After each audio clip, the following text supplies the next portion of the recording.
Hello दोस्तों, RP शिक्षा संकल्प में आपका स्वागत है। आज हम लोग ग्रामर पढ़ेंगे, जिसमें आज का हमारा टॉपिक होगा पार्ट्स ऑफ द सेंटेंस। देखिए, आप लोगों को हेडिंग में दिख रहा है पार्ट्स ऑफ द सेंटेंस से पहला लेसन है और बिल्कुल हम बेसिक से शुरुआत कर रहे हैं और लास्ट तक आपको लेकर चलेंगे। तो आप लोग पूरे वीडियो को देखिएगा और कंटिन्यू बने रहिए। और जितने मित्र आपके हैं अगर पढ़ाई कर रहे हैं तो उन लोगों के पास में वीडियो को शेयर कीजिए। चलिए देखिए, लिखा हुआ है, पहला आपको सेंटेंस समझना है। पार्ट्स ऑफ द सेंटेंस से पहले हम सेंटेंस को समझते हैं, सेंटेंस क्या होता है, तो सेंटेंस की परिभाषा क्या है, फिर उसको कितने भागों में बांटा गया है, ये सब समझते हुए तब हम जाते आगे चलेंगे। तो देखिए, पहले लिखा हुआ है सेंटेंस की परिभाषा, a group of word which makes complete sense is called sentence. Sentence की परिभाषा है। अब हिंदी में भी इसकी परिभाषा लिखा हुआ है, शब्दों का एक समूह जो संपूर्ण भाव प्रकट करता है वाक्य कहलाता है। यानी सेंटेंस को हिंदी में हम क्या कहते हैं, वाक्य कहते हैं। तो वाक्य की जो परिभाषा है वो हिंदी में और इंग्लिश में दोनों में आपको मिल रहा है। अब आता है बात, सेंटेंस को कितने भागों में बांटा गया। तो सेंटेंस जो है वो दो भागों में बांटा गया है। पहला है आपका सब्जेक्ट है और दूसरा है प्रेडिकेट। अब सब्जेक्ट और प्रेडिकेट दोनों को विस्तृत से समझते हैं। तो आज के टॉपिक में जो हमारा है वो सब्जेक्ट के बारे में समझेंगे और अगले वीडियो में हम समझेंगे प्रेडिकेट के बारे में। आपको कुछ होमवर्क भी दिया जाएगा, उसको आप करके लेकर आएंगे, कल हमें बताएंगे। तो चलिए देखते हैं सब्जेक्ट। सब्जेक्ट की परिभाषा देखते हैं पहले, हिंदी और इंग्लिश दोनों में देखेंगे सब्जेक्ट की परिभाषा। सब्जेक्ट का इंग्लिश में परिभाषा लिखा हुआ द वर्ड या वर्ड्स, चाहे शब्द या शब्दों कहा जाए, denotes the person or things about which something is said are called the subject of sentence. अब इसको हिंदी में देखते हैं तो सब्जेक्ट को हिंदी में उद्देश्य कहते हैं और उद्देश्य को हिंदी में परिभाषा देखिए, उद्देश्य का लिखा हुआ है, ये वाक्य का वह भाग है जिसमें किसी व्यक्ति या वस्तु के बारे में कुछ बताया जाता है। जैसे लिखा हुआ है मनोज रंस। अब यहाँ पर मनोज के बारे में कुछ बताया जा रहा है। क्या बताया जा रहा है, ये आपको नीचे भी पढ़कर बता रहे हैं। अगला है आई रीड माई बुक। इसको भी आप लोग समझिए। देखिए, लिखा हुआ पहले वाक्य में मनोज के बारे में तथा दूसरे वाक्य में आई के बारे में बताया गया है। अतः पहले वाक्य में मनोज और दूसरे वाक्य में आई जो है सब्जेक्ट है। यानी पहले वाक्य में जो मनोज है और दूसरे वाक्य में ये वाक्य जो आई, इसमें आई आपका सब्जेक्ट है। अब हम सब्जेक्ट ज्ञात करने की विधि सीखते हैं कि सब्जेक्ट हमें कैसे पता होगा कि यहाँ पर सब्जेक्ट क्या है। यानी सब्जेक्ट ज्ञात करने की विधि इसमें होता है, यदि वाक्य की क्रिया से पूर्व कौन या किसने का प्रश्न करें तब उत्तर प्रायः सब्जेक्ट होता है। यानी हम अगर क्रिया में क्या मतलब कौन और किसने से अगर हम प्रश्न कर रहे हैं और जो हमें उत्तर में प्राप्त होगा वही हमारा क्या होता है, सब्जेक्ट होता है। जैसे कौन दौड़ता है, अब यहाँ पर मनोज रंस लिखा हुआ है तो आपको उत्तर मिलेगा मनोज, तो यहाँ पर सब्जेक्ट क्या हो गया, मनोज हो गया। अब अगला देखते हैं प्रेडिकेट। तो प्रेडिकेट के बारे में देखेंगे, प्रेडिकेट की परिभाषा देखते हैं और कुछ इसके उदाहरण भी समझेंगे। तो देखिए प्रेडिकेट, तो प्रेडिकेट में the part which tells something about the subject is called predicate of the sentence. यानी प्रेडिकेट को हिंदी में हम विधेय कहते हैं और विधेय की जो हिंदी परिभाषा है वो ये है, ये वाक्य का वह भाग है जिसमें सब्जेक्ट यानी उद्देश्य के बारे में कुछ बताया जाता है। जैसे मोहन रंस, अब यहाँ पर रंस जो है वो प्रेडिकेट है और आई रीड माई बुक, यहाँ पर जो है रीड माई बुक ये आपका प्रेडिकेट है। सब्जेक्ट को छोड़कर वाक्य का शेष भाग ही आपका क्या कहलाता है, प्रेडिकेट कहलाता है। सब्जेक्ट को छोड़ दिया जाए और जितने भाग बचेंगे सब कुछ प्रेडिकेट में आ जाते हैं। अब आता है आपके सामने एक्सरसाइज है, कुछ एग्जाम्पल इसको समझते हैं ढंग से, उसके बाद में आगे चलते हैं।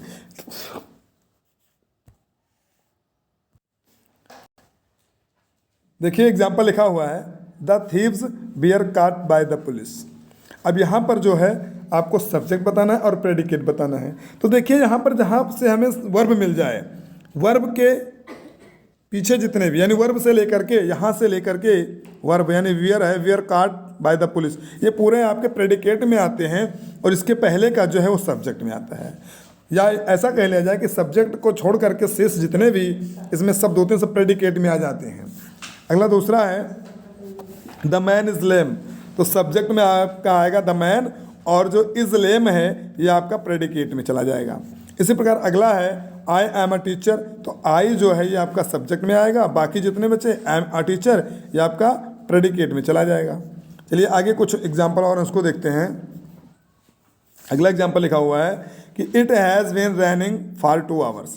अब यहाँ पर देखिए हेल्पिंग वर्ब जहाँ मिलेगा हमको हैज़, हैज़ हेल्पिंग वर्ब है, यहाँ से शुरू करके जितने भी इधर शब्द हैं वो सब आपके प्रेडिकेट में आ रहे हैं। देखिए has been running for 2 hours, ये आपके प्रेडिकेट में आएगा, और ये इट है हैज़ से पहले का, ये आपका आएगा सब्जेक्ट में आ जाएगा। इसी प्रकार अगला है कि Helen was the most beautiful woman, तो वाज से लेकर के जितने इधर हैं शब्द ये पूरे आपके प्रेडिकेट में जाएंगे और हेलन जो है वो सब्जेक्ट में आ जाएगा। चलिए आगे देखते हैं, एक एक्सरसाइज आपको समझा रहे हैं। इसमें लिखा हुआ है कि pick out the subject and predicate of the following sentences. इसमें आपको सब्जेक्ट और प्रेडिकेट छांटना है। तो देखिए मैंने आपको बताया है कि जहाँ से वर्ब आपको मिल जाए, या हेल्पिंग वर्ब या चाहे मेन वर्ब, जो भी कोई भी वर्ब मिल जाए, वहाँ से लेकर के जितने भी शब्द होंगे पीछे पीछे की साइड में, वो सब आपके क्या कहलाएंगे, प्रेडिकेट, और सब्जेक्ट आपका हेल्पिंग वर्ब या वर्ब से पहले के शब्द को हम सब्जेक्ट कहते हैं। इसलिए लिखा हुआ I like to play football, तो लाइक जो है वर्ब है, वर्ब से पहले ये है, ये आपका क्या है, सब्जेक्ट। आपको सब्जेक्ट और प्रेडिकेट छानना है, तो आई यहाँ पर सब्जेक्ट है, लाइक टू मी प्रेडिकेट है।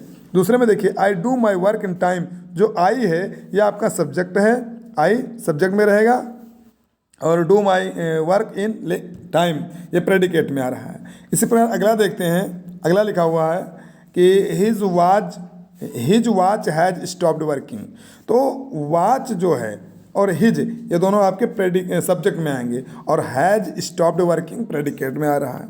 अगला है Paris is the capital of France, तो जो पेरिस है ये आपका सब्जेक्ट है, बाकी इधर के जितने शब्द हैं ये आपके प्रेडिकेट में जा रहे हैं, ये प्रेडिकेट में आएंगे।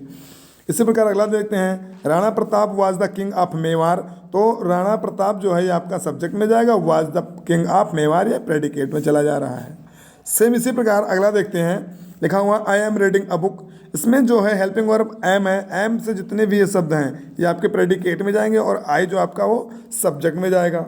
नेक्स्ट है 7 number, we must help the poor, तो मस्ट से लेकर के जितने इधर शब्द हैं ये प्रेडिकेट में आएंगे, और वी जो है वो आपका सब्जेक्ट में आएगा, इसको बी में सब्जेक्ट कर देंगे। इसको आप लोग एक कॉपी में आप नोट बना सकते हैं अगर चाहते हैं तो। अगला है they did their work carelessly, अब यहाँ पर डिड जो है, डिड से शुरू होकर के जितने शब्द हैं इधर पीछे, डेड दियर वर्क केयरलेसली ये पूरे आपके प्रेडिकेट में आ रहे हैं, और दे जो है ये आपका सब्जेक्ट में आएगा। अगला है, यहाँ पर एक छूट गया था, he is eating cheap food, तो ये ही जो है ये सब्जेक्ट है, बाकी सब प्रेडिकेट में आएंगे। नेक्स्ट है माई फादर गेव मी ये वॉच, तो माई फादर जो है ये आपका सब्जेक्ट आएगा, और गेव मी ये वॉच प्रेडिकेट में जा रहा है। अगला है मैन इज़ मॉर्टल, तो मैन आपको सब्जेक्ट में मिल जाएगा, और इज़ मॉर्टल आएगा प्रेडिकेट में आएगा। आपको यही क्यों अभी अलग करना, सब्जेक्ट क्या है और प्रेडिकेट क्या है। अब आगे हम जब पढ़ेंगे तो प्रेडिकेट्स के पार्ट भी पढ़ लेंगे। तो देखिए आगे लिखा हुआ है गॉड हेल्प्स द हेल्पलेस, तो यहाँ पर गॉड जो है ये सब्जेक्ट है, और हेल्प्स द हेल्पलेस ये प्रेडिकेट में आता है। अब आप लोगों ने सब्जेक्ट और प्रेडिकेट को बांटना सीख गए होंगे। अब हम पार्ट्स ऑफ सब्जेक्ट यानी सब्जेक्ट के भाग को सीखते हैं कि सब्जेक्ट को कितने भागों में बांटा गया है। देखिए जैसा हम एक सेंटेंस को 2 भागों यानी सब्जेक्ट और प्रेडिकेट में बांट सकते हैं, उसी प्रकार से अधिक वर्ड्स के सब्जेक्ट एवं प्रेडिकेट को भी कई भागों में बांट सकते हैं। जैसे अगर कई शब्द में प्रेडिकेट आ रहा है, कई शब्द में सब्जेक्ट आ रहा है, तो उसको भी बांटते हैं। देखिए जैसे आप लोगों के सामने एक चार्ट बना हुआ है, इस चार्ट को समझते हैं ढंग से। इसमें लिखा हुआ है parts of the sentence, parts of the subject यानी सब्जेक्ट के अंग। तो इसमें पहला है क्वालिफायर और दूसरा है हेडवर्ड, फिर प्रेडिकेट है। तो प्रेडिकेट मैंने आपको बताया कि जहाँ से क्रियाएं शुरू हो जाती हैं यानी वर्ब से लेकर के जितने शब्द हैं वो सब प्रेडिकेट में, और वर्ब से पहले जितने हैं वो आपके सब्जेक्ट में आएंगे। अब सब्जेक्ट में भी 2 भाग है, एक क्वालिफायर है और एक है हेडवर्ड है। जैसे लिखा है ये गर्ल सिंग्स, तो सिंग्स जो आपका प्रेडिकेट में आ गया ये अलग पार्ट में है, और ये गर्ल में ये जो है क्वालिफायर है, और गर्ल जो है वो हेडवर्ड है। इसी प्रकार एन आउल हुड्स, तो हुड्स जो आपका प्रेडिकेट में आएगा और एन क्वालिफायर में आएगा, आउल जो है हेडवर्ड या मेन वर्ड में आएगा। हेडवर्ड को मेन वर्ड भी क्या है, कहीं कहीं मेन वर्ड भी आपको लिखा मिल जाएगा। अगला है द मून साइंस, तो द जो है क्वालिफायर में आएगा, मून जो है हेडवर्ड में आएगा। अगला है सम बॉयज, सम जो है आपका क्वालिफायर है और बॉय जो है ये आपका हेडवर्ड है, स्लीप आपका प्रेडिकेट है। नेक्स्ट है योर मदर, तो योर जो है क्वालिफायर में आएगा, मदर हेडवर्ड है और कुक्स जो है प्रेडिकेट में है। अगला है दोज फ्लावर्स ब्लोजम, तो दोज जो है क्वालिफायर में आएंगे, फ्लावर्स आपका हेडवर्ड है और ब्लोजम जो है प्रेडिकेट है। अब देखिए कुछ इसमें लिखा हुआ है, उपयुक्त वाक्यों में सब्जेक्ट के दो भाग हैं। अच्छा, मैंने जो बताया अभी, एक क्वालिफायर और एक हेडवर्ड, इसको दो भागों में बांटा गया है। अब नोट्स में कुछ लिखा हुआ है, क्वालिफायर विशेषता बताने वाले शब्द होते हैं। जो क्वालिफायर जो होता है वो विशेषता बताता है। अगला है आर्टिकल्स पॉसेसिव एडजेक्टिव या प्रोनाउंस क्वालिफायर का काम करते हैं। यानी आर्टिकल जो होते हैं ए एंड द और पॉसेसिव एडजेक्टिव या प्रोनाउन क्वालिफायर का काम करते हैं।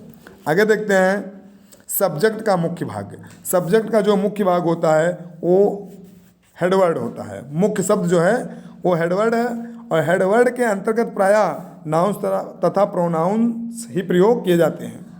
डिवीजन ऑफ क्वालिफायर, क्वालिफायर को भी दो भागों में बांटा जाता है। अब देखिए, एक होता है क्वालिफायर में डिटरमाइनर और एक होता है एडजेक्टिव। जैसा तालिका में अभी आप लोगों को एक क्वालिफायर और एक हेडवर्ड बताया गया, तो क्वालिफायर में दो भाग हुए, एक एडजेक्टिव और एक डिटरमाइनर। तो पहला जो शब्द होगा वो डिटरमाइनर होगा और दूसरा एडजेक्टिव होगा, तीसरा आपका हेडवर्ड होगा। देखिए एक तालिका आपको सीधे मिल रही, फिर नीचे देखिए, इस तालिका में लिखा हुआ है सब्जेक्ट और प्रेडिकेट दो भागों में बांटा गया। फिर सब्जेक्ट को दो भागों में, एक क्वालिफायर और एक हेडवर्ड। फिर क्वालिफायर को दो भागों में, एक डिटरमाइनर एक एडजेक्टिव।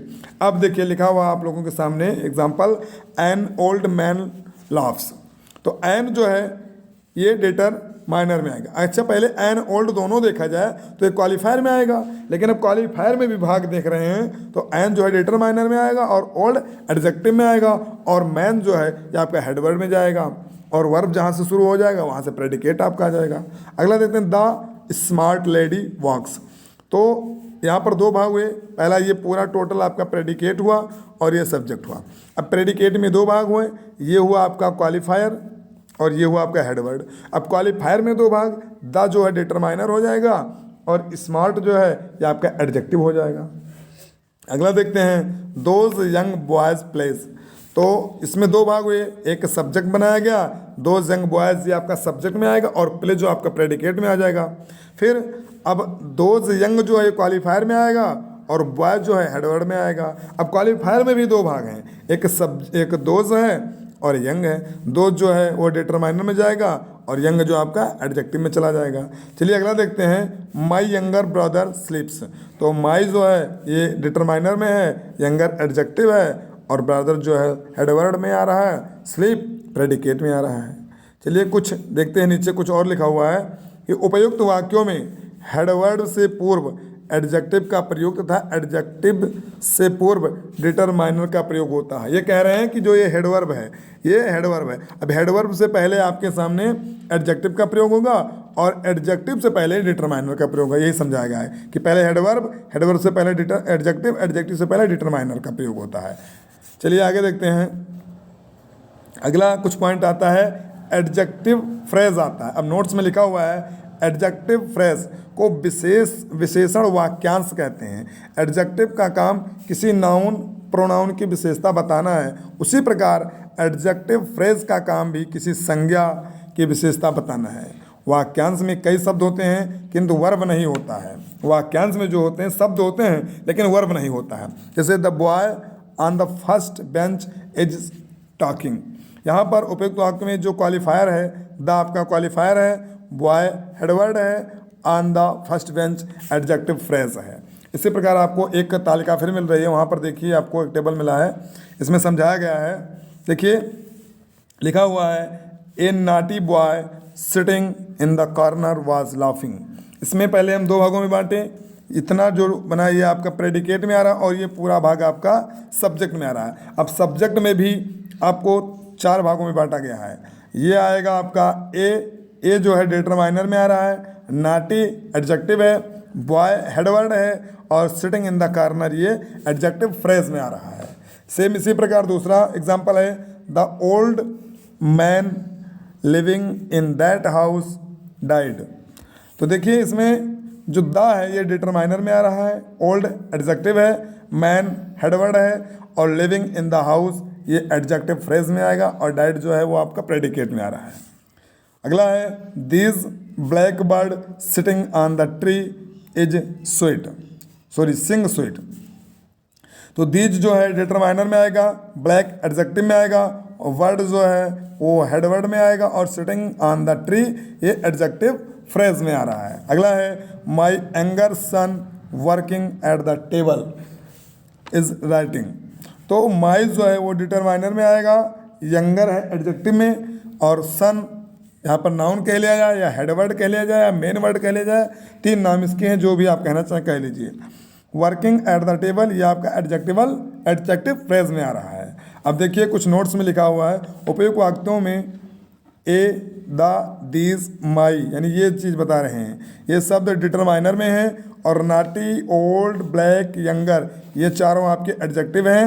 अगला है बॉय मैन बर्ड और सन ये आपके हेडवर्ड में आए हैं, और फिर sitting in the corner, living in that house, sitting on the tree, working at the table ये चारों जो हैं आपके ये एडजेक्टिव फ्रेज में हैं। चलिए आगे देखते हैं क्या लिखा हुआ है। ध्यान रहे एडजेक्टिव का प्रयोग हेडवर्ब से पूर्व तथा एडजेक्टिव फ्रेज का प्रयोग हेडवर्ब के बाद, यानी इसमें कहा जा रहा है कि जो एडजेक्टिव है वो मेन हेडवर्ब के पहले एडजेक्टिव का प्रयोग करेंगे, और हेडवर्ड के पूर्व तथा एडजेक्टिव फ्रेज का प्रयोग हेडवर्ब के बाद, हाँ हेडवर्ब के बाद में एडजेक्टिव फ्रेज का प्रयोग करेंगे। यानी हेडवर्ड जो बीच में रहेगा इससे पहले एडजेक्टिव है, और हेडवर्ब से पहले यानी हेडवर्ड से बाद में एडजेक्टिव फ्रेज का प्रयोग करेंगे। कुछ आते हैं आपके सामने सब्जेक्ट जो है वो जीरंड के रूप में मिलेंगे, उसको देखते हैं। तो चलिए जीरंड में क्या होता है, जीरंड में जो होता है वो वर्ब में आईएनजी लगा मिल जाएगा, तो कुछ वर्ब जो है वो सब्जेक्ट का काम करेंगे।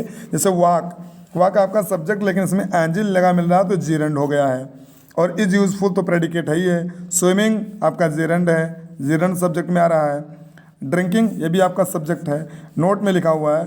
ऊपर लिखे हुए वाक्यों में जीरंड, वॉकिंग, स्विमिंग, ड्रिंकिंग आदि शब्द सब्जेक्ट की तरह प्रयुक्त हैं। जीरंड की रचना वर्ब प्लस आईएनजी से होता है, यानी वर्ब में हम लोग आईएनजी जोड़ देंगे तो जीरंड का प्रयोग, जीरंड की रचना हो जाती है।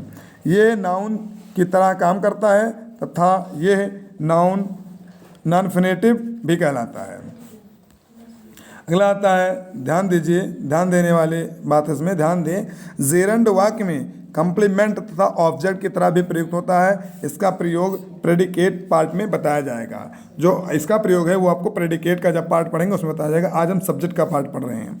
अगला आता है इन्फिनेटिव का प्रयोग, यानी वर्ब से पहले अगर हम टू लगा देंगे तो ये इन्फिनेटिव में आ जाएगा, और वर्ब के बाद में आईएनजी जोड़ देंगे तो जीरंड में आएगा, जो मैंने अभी पहले बताया है। तो वर्ब के बाद में आईएनजी जोड़ेंगे जीरंड, और वर्ब के पहले जोड़ेंगे तो इन्फिनेटिव हो जाएगा। जैसे वर्क और टू, यानी वर्क से पहले टू लगा है तो ये आपका इन्फिनेटिव सब्जेक्ट आ रहा है। स्मोक से पहले टू लगा है, इन्फिनेटिव सब्जेक्ट आ रहा है। स्विम से पहले टू लगा है, इन्फिनेटिव सब्जेक्ट आ रहा है। और वर्क हार्ड से पहले टू लगा है, इन्फिनेटिव सब्जेक्ट आ रहा है। और इधर is worship, is harmful, is an exercise, is our purpose, ये आपका क्या है, ये प्रेडिकेट में आ रहा है। आगे देखते हैं, आगे लिखा हुआ है कि उपयुक्त वाक्यों में इन्फिनेटिव टू वर्क, यानी to work, to smoke, to swim, to work hard, ये आपके क्या हैं, इन्फिनेटिव हैं। वर्ब टू प्लस वर्ब से मिलकर बनता है। ध्यान दें इन्फिनेटिव का प्रयोग सब्जेक्ट, ऑब्जेक्ट तथा कॉम्प्लीमेंट की तरह होता है। अब आपका अगला पॉइंट आता है use of it and there. Use of it और देयर, इट और देयर का भी प्रयोग सब्जेक्ट के रूप में किया जाता है। सब्जेक्ट है यहाँ पर इट इज़ वेरी कोल्ड, तो इट जो है सब्जेक्ट है, यहाँ पर इट सब्जेक्ट यानी पूरे सब्जेक्ट आप क्या रहे हैं। It is 9 o'clock, there are 50 boys in the class, there was a king in Awadh, तो ये आपके क्या हैं, ये सब्जेक्ट में आ रहे हैं। नोट में है जब इट तथा देयर का प्रयोग सब्जेक्ट के रूप में होता है तब इनका कोई हिंदी अर्थ नहीं होता है। इट का प्रयोग नेचुरल कहलाता है तथा देयर का प्रयोग इंट्रोडक्टरी कहलाता है। इन्हें डमी सब्जेक्ट यानी अर्थहीन उद्देश्य भी कहते हैं। चलिए एक आप लोगों के सामने कुछ एक्सरसाइज है प्रैक्टिस के लिए, इसको आप लोग प्रैक्टिस कीजिएगा। इसमें सब्जेक्ट और प्रेडिकेट के पार्ट आपको बताना है। Pick out the subject and predicate in the following. मैंने अभी आपको बता दिया है कि सब्जेक्ट और प्रेडिकेट कैसे छाटना है। तो पहला देखते हैं, सी डांस, इसमें सी सब्जेक्ट है और ये प्रेडिकेट है। द सन सब्जेक्ट है, राजा इन द ईस्ट प्रेडिकेट है। ये आप एक्सरसाइज देख लीजिए ढंग से। There lived in a king, there lived a king in Ujjain, तो यहाँ पे देयर जो है ये सब्जेक्ट आएगा। अगला है गीता वर्क्स हार्ड, इसमें गीता सब्जेक्ट है, बाकी सब प्रेडिकेट है। Good people must help the poor, तो गुड पीपल जो है ये आपका सब्जेक्ट में आएगा। अगला है the boys sitting there are friends, तो द बॉयज जो है ये सब्जेक्ट में आएगा। टू एरर इज ह्यूमन, तो टू एरर सब्जेक्ट में आएगा। अगला है swimming is a good exercise, तो स्विमिंग सब्जेक्ट है। अगला to pass the examination is not enough, तो यहाँ पे टू पास जो है वो सब्जेक्ट है इन्फिनेटिव का, मैंने अभी आपको बताया। स्विमिंग जो है जीरेंड में आ रहा है। अगला है his anger brother is careless, तो जो हिज एंगर ब्रदर ये पूरा क्या है सब्जेक्ट में आ रहा है। अगला है आपके सामने, थोड़ा सा और बच्चा इसको देख लीजिए, उसके बाद में आपको एक्सरसाइज दिया जाएगा, इसको हल कर लीजिएगा। तो देखिए यहाँ पर सॉल्व एक्सरसाइज है कुछ। Pick out the subject and predicates part in the following sentence and mention the part of the subject. इसमें आपको सब्जेक्ट और प्रेडिकेट छाड़ना है और इनके पार्टों को भी मेंशन करना है। लिखा है ये पुअर मैन सफ़र्स मच, इसमें सब्जेक्ट आपका ये पुअर मैन है, प्रेडिकेट जो है सफ़र्स मच है। सब्जेक्ट पार्ट ये जो आपका डिटरमाइनर है, पुअर क्वालिफायर है और मैन जो है हेड वर्ड है। इसी प्रकार अगला भी लिखा हुआ है। अगला है the young man walking on the road was blind, इसमें सब्जेक्ट जो है आपका ये the young man walking on the road, predicate में वॉज ब्लाइंड। अब सब्जेक्ट में भी पार्ट है आपका, द जो है वो डिटरमाइनर में आ रहा है, यंग एडजेक्टिव है और मैन जो है वो हेड वर्ड आ रहा है, walking on the road adjective phrase में आ रहा है। अगला देखते हैं, ये एंग्री लायन किल्ड ये डियर, तो सब्जेक्ट में आएगा एन एंग्री लायन और प्रेडिकेट में आएगा किल्ड ये डियर। अब सब्जेक्ट के पार्ट में एन जो है वो डिटरमाइनर में आएगा, एंग्री जो है एडजेक्टिव में आएगा और लायन आएगा हेड वर्ड या मेन वर्ड या नाउन कह लिया जाए। अब चलिए आगे देखते हैं, एक एग्जाम्पल और है, समझेंगे। The fresh vegetables bought from the market are notorious, तो सब्जेक्ट में आएगा the fresh vegetables bought from the market. अब प्रेडिकेट में क्या आएगा, आर नोटेरियस। अब देखना है कि द जो है ये डिटरमिनर में आएगा, फ्रेश जो है एडजेक्टिव आएगा, वेजिटेबल्स जो है हेडवर्ड आएगा और बॉट फ्रॉम द मार्केट आएगा एडजेक्टिबल फ्रेज। ये आपके प्रेडिकेट के पार्ट थे। आशा करता हूँ आप लोगों को पूरा समझ में आया होगा। और एक ये एक्सरसाइज आपके सामने लिखा हुआ है, ये आपका होमवर्क होगा, इसको आप लोग कमेंट में बताइएगा कि किसका। इसे लिखा हुआ है ये, complete the following sentence putting the subject part in the correct order. In order को आपको करेक्ट ऑर्डर में लिखना है और यहाँ पर लिखकर बताइएगा कि पहले में कैसे भरना, दूसरे में कैसे। 6 वाक्य आपको होमवर्क में दिया जा रहा है और कल आपको ये बताया भी जाएगा कि इसको किस तरीके से भरना है। तो ये वीडियो यहीं पर समाप्त होता है। अगले वीडियो में मिलेंगे अगले सेशन के साथ, तब तक के लिए धन्यवाद।